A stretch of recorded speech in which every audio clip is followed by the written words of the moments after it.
So I passed the CompTIA Security Plus. Yay! So I'm glad I'm over with that. It took me a little bit of more time to actually pass this certification.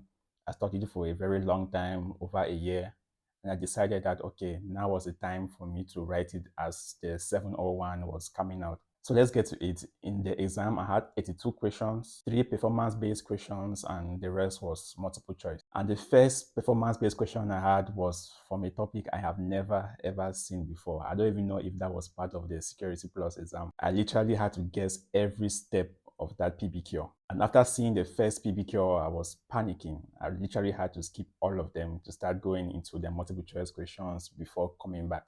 But I'm glad everything went well and I'm now Security Plus certified. So the way I studied was I studied for 2 hours every day. So for the material, what I used was Professor Mesa's videos, which I highly recommend that you use. Those who don't know, Professor Mesa is on YouTube and you can just type in Professor Mesa and you're going to get a list of his videos. I also use his course notes that he has.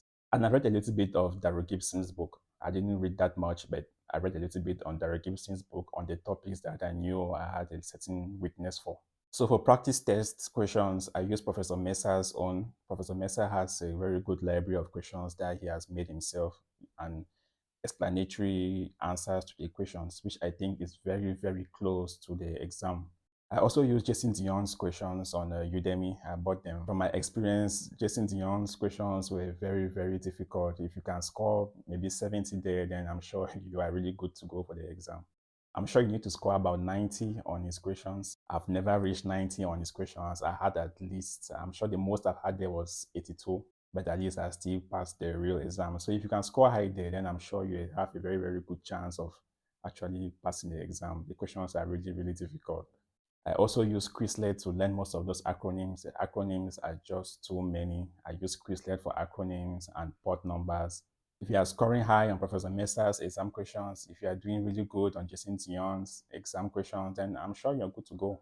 And before I forget, the performance-based questions, I would recommend Cybercraft. He has very good performance-based questions on his YouTube channel that you can also check out.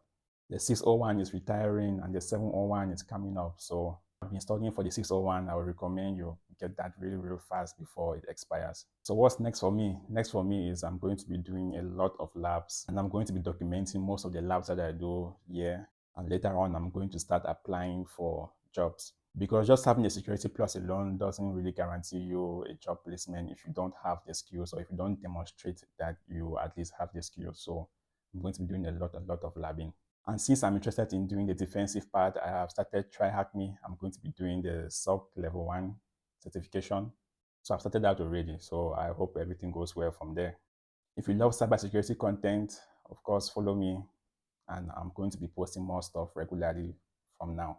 Thanks.